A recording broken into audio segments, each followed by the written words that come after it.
Logan Messer, April 20th, 2020. 90%. 90% of teens ages 13 through 17 use social media, according to a study that was carried out by the American Academy of Child and Adolescent Psychiatry.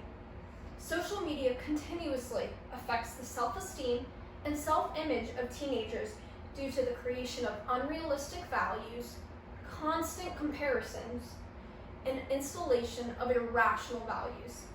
As a teenager, social media has completely altered my mind and transformed the way I look at myself because of sites such as Instagram, Facebook, Twitter, Snapchat. Psychologist Dr. Steiner Adair, a graduate of Harvard University, studied how social media affects teens. As an individual, I've fallen a victim to the effects of social media. Various influencers constantly post about their seemingly quote-unquote perfect life. I feel that many children in society and many teenagers feel that they are not deemed as perfect or interesting enough through the lens of social media. The truth? Social media is not reality. I believe it is important that individuals are aware of the negative emotions that social media brings upon the youth. A lot of times, teenagers are too young to realize this. Social media continuously affects the self-esteem and self-image of teenagers through the unrealistic values that social media creates, constant influence to compare oneself to others, and installation of irrational values in one's mind. Social media really has been a game changer in recent years, especially for those of the younger generation. Although social media might help in some ways, there are many risks associated with adolescent social media use, including the creation of unrealistic expectations. Dr. Steiner Adair states that more and more teens are also starting to feel less confident in their own physical characteristics and ability due to the high amount of photo comparisons being made. This is because of the unrealistic expectations that these sites create. Edited photos are constantly posted by influencers, and this causes many teens to question how they look and feel that they are not good enough. That's when the questioning process begins. Why don't I look like that? Why can't I get as many likes, as many follows because of that? It all revolves around these unrealistic expectations, because what many teenagers do not realize is those photos are edited. The Child Mind Institute elaborated on how great everyone seems based on their social media feed and what those individual posts.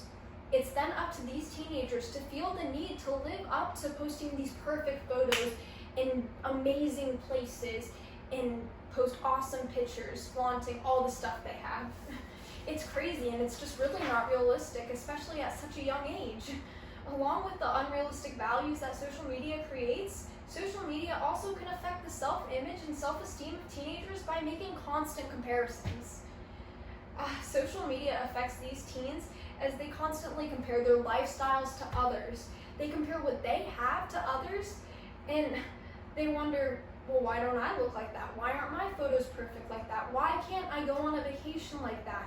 It's because it's all posed, it's all a facade, and then that feeds into those teenagers' lives, affecting the way they look at themselves, their self-worth. They feel that they're never good enough because of the comparisons that they're constantly making.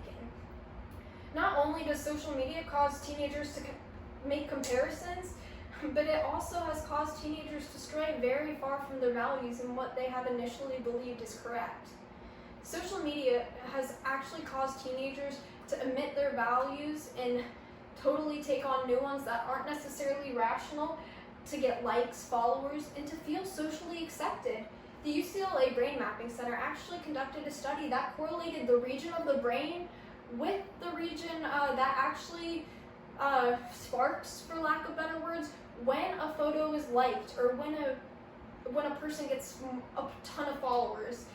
The human brain has actually been taught to react in a certain way based upon this. Social media is why individuals are constantly looking and seeking acceptance and gratification from those users also on those sites. I know, for instance, something that I've experienced firsthand is my 15-year-old sister started high school this year, and I'll ask her about, oh, how's so-and-so doing? And she'll pull up their social media, and sure enough, these these 15-year-old girls are posting very mature photos for their age just so they feel socially accepted. An article posted by Forbes elaborated on how the number of followers on a fictitious social media site does not and will not correlate to how many friends, people you know in real life. It's all a facade, but teenagers are not realizing that. These teenagers are trying to achieve a ton of followers and a quote-unquote perfect lifestyle. Although social media may account for many negatives such as these, there is a light at the end of the tunnel, and social media can use positively for teens. According to the Washington Post, social media has been a way for teens to stay social and to keep in touch with each other. All in all, social media has really evolved in recent years, completely changed the world. Social media can correlate to many positives and many negatives, as you have heard today. Social media continuously affects the self-worth and self-image of teenagers. For each of you listening in here today, think about how social media has determined your image, your choices, your thoughts as an individual. Social media and the impact it leaves is all up to you. It is your choice and up to you as an individual to determine who you are and how a site such as Facebook, Instagram, or Twitter will affect you after closing down that app. Will you question your lifestyle? You are the only one who can determine who you are. So remember that. And remember, that is not up to social media to decide.